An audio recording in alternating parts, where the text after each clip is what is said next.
The cage is open. You can leave.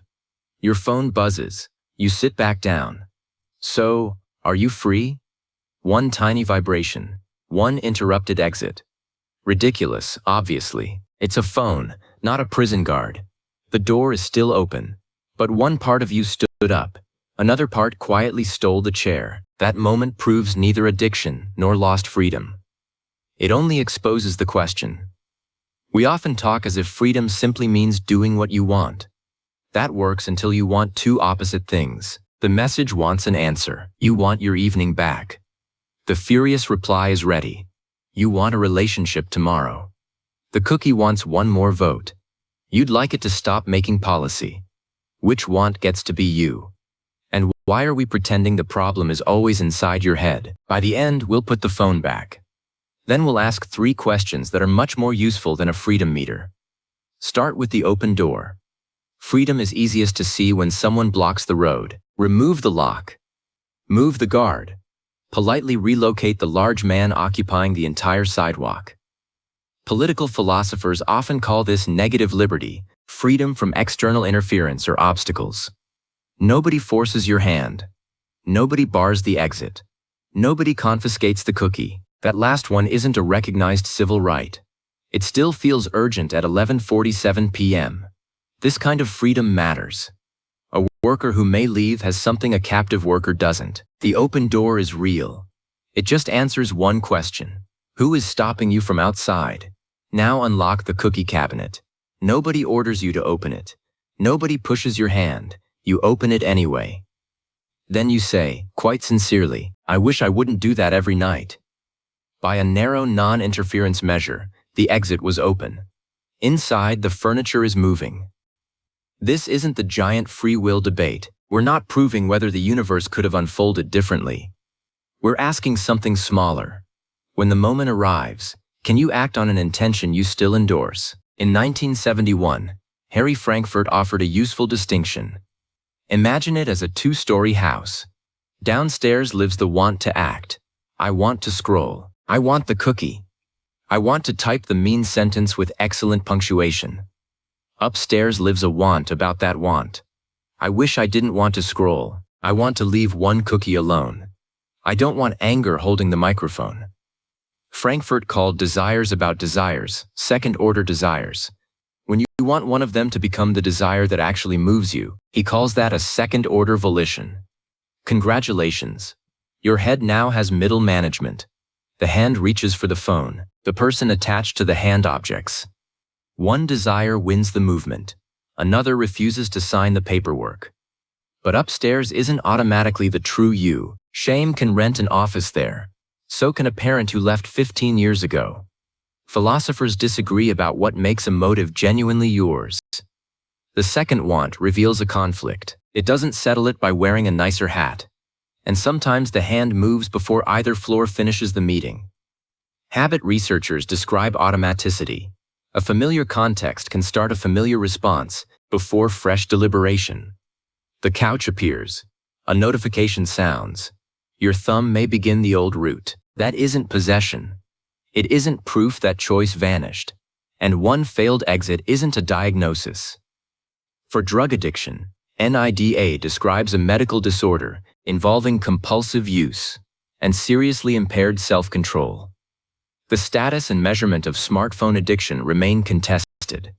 So let's use quieter words here. A habit. A conflict. Hard to control use. Our desires develop inside personal and social histories. Influence doesn't automatically cancel freedom. Cut every influence string, and the person doesn't become pure. The person falls over. An influence-free human is basically an unplugged lamp. The useful question is whether you can notice an influence, reflect on it, and sometimes revise how it moves you. But now the argument turns. Suppose you have spectacular self-control. You stand up. You reach the open door. Outside is a cliff.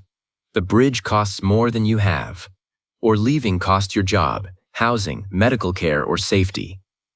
Telling that person to pause harder is an insult with good posture. Amartya Sen's capability approach gives us a framework for this distinction.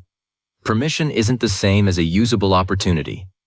In our picture, 2 people receive the same key. One has a bridge. The other has decorative metal.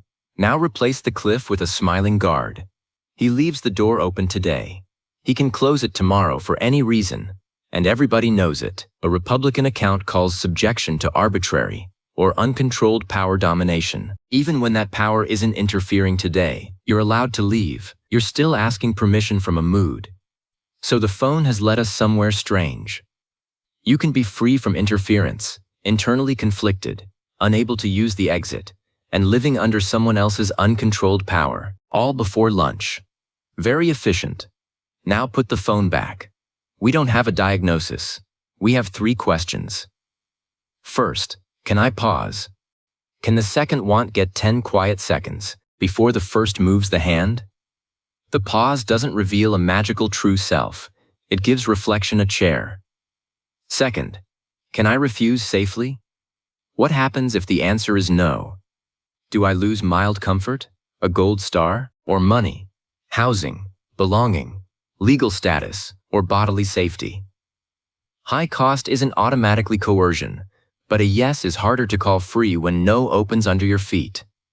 Third, can I reshape the setup, silence the cue, move the phone, change the rule, challenge the hand on the door?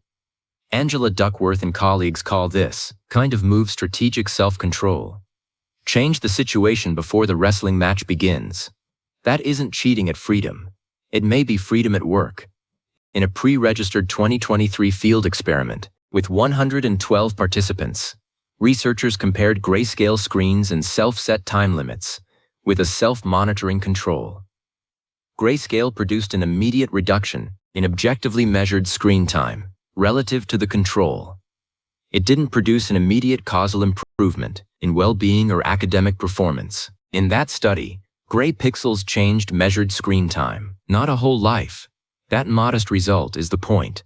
Try one change. Not a dramatic digital funeral.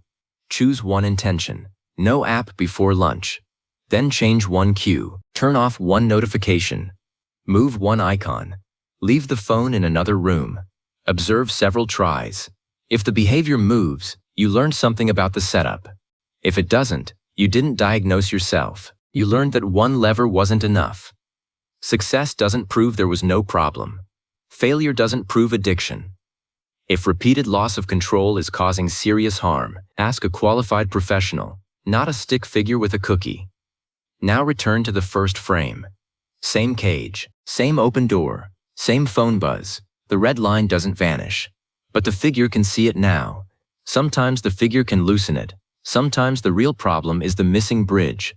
Sometimes it's the hand above the door. So, are you free if you can't stop? Not in every sense. An open door still gives you freedom from interference. But if you can't reliably act on an intention you reflectively endorse, your self-direction in that domain may be constrained. Whether you have a usable path is a separate question. So is whether someone else can arbitrarily close it. That doesn't erase your agency, and it doesn't diagnose an addiction. The phone buzzes again. This time, you pause. Not enlightenment, still movement.